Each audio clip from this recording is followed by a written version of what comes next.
Today, we're making prawn crackers, aka shrimp chips. These are normally deep fried puffy chips, but today I'll be showing you how to make these easily in the air fryer in 2 minutes. Just listen to this crunch. They taste delicious and are a great snack or side garnish for dishes. They're puffy and easy to make.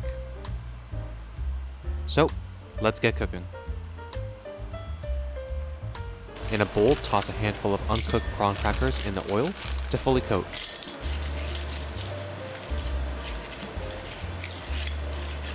Make sure to get everything fully coated, otherwise it won't puff up.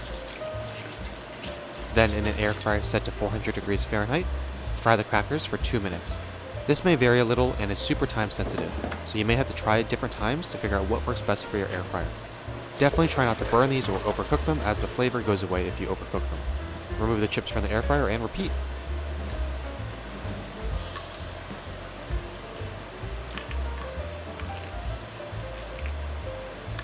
And that's it.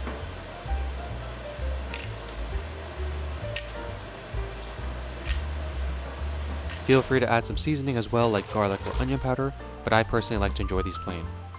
If this sounds delicious or looks yummy, then be sure to like and subscribe for more, and we'll see you next time.